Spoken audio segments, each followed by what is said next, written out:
whether you're for, vaccines or against vaccines, you must be for people having a right to decide what goes in their body. I mean, that is such a plain and simple truth.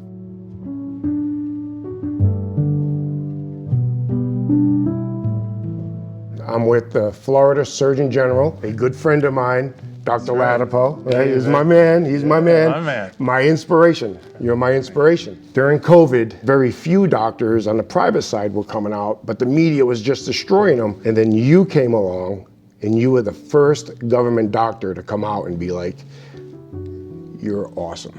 You are the man in my book. You're an inspiration." Okay, I'm tearing up a little bit here because I love you. All right, but since then, the attack on you has been consistent, regardless of everything you do. So, I mean, how do you have that fortitude to keep fighting? Years and years and years of fighting. What makes you keep fighting like you fight to be that continuous inspiration? Well, first, none of it would be possible without Brianna. She's just, she's so plugged into the universe and like divinity that none of it would be possible. Because what's so tough is that, we're all human beings. So we're not immune. Some people, someone once said to me, "Oh, you must have really thick skin."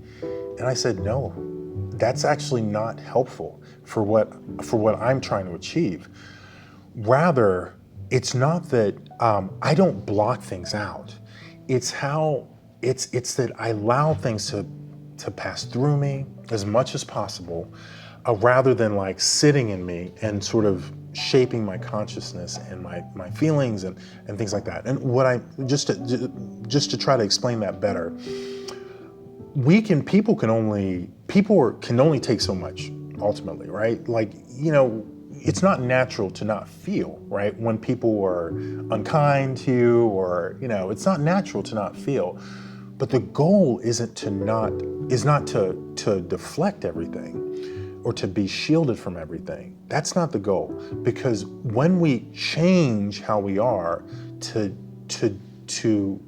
adjust to the criticism we're getting, the criticism is actually being effective. Because what we should be doing is always aspiring to be, the greatest, the brightest version of ourselves.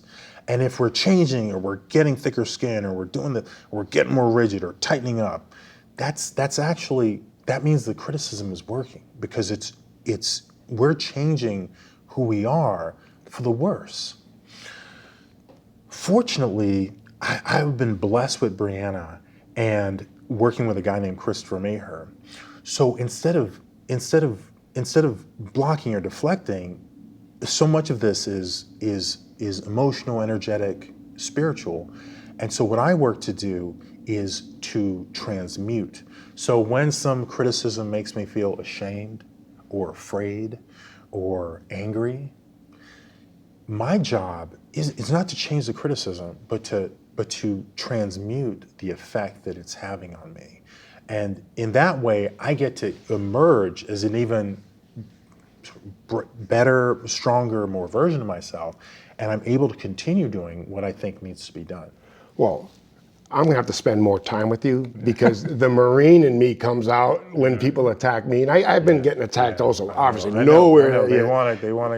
They're afraid of you, so they're attacking you. So sure. I'm not. Let's do. Yeah. But my defense, I just laugh at them. Yeah. I just laugh at them and I invite it. I'm not as spiritual, I guess, as you, and how you. I mean, you're just amazing. Well, actually, so it's interesting to say that, Vic, because even the laughing, right? It is like sort of a transmutation also, because like here they're sending, crap and nasty stuff to you. You get it. It's like, oh, these guys, are they kidding me? They're doing this. So you're sort of, it is actually like a transmutation, because it's sort of transmuting this junk that they're sending to something that's lighter, in alignment with God. Joy, laughter, Who are would have knew, Doc? Who would have known, right? So we're here at the Children's Health Defense Summit, which is the spearhead organization for vaccine injured kids, right? And you just announced where Florida no longer has a mandate for kids with the shots, which is, you're the first of the 50 states. And, thank you, and thank you. I don't know how many times I can say thank you for everything you're doing. So, but I know now it has to be passed in the state. So how can we help that get passed through the state session this January? Well, not surprisingly, it does make a lot of lawmakers uncomfortable, this idea of not forcing people to receive vaccines. And, never mind the fact that there are countries that don't force people to have vaccines. Even in Canada, many parts of Canada don't force people to have vaccines, and everything's still fine. There are differences here and there, but are they different civilizations? But no, it's not a huge, they're not huge differences between the countries. So I think a lot of lawmakers are very nervous about it. It makes a lot of people uncomfortable, partly because we've all, really believe, so many of us believe that this is how it has to be. You got to mandate this stuff. And, and what I'm hoping is that we have enough support at the grassroots level, at the people level. And and this is people who, whether you're for, vaccines or against vaccines, you must be for people having a right to decide what goes in their body. That is such a plain and simple truth. So I'm hoping that we get enough support from people to communicate their beliefs to the lawmakers, to help the lawmakers realize that a lot of people, think that this is the right way to go. Well, hey, thank you. I know you've had a long day, and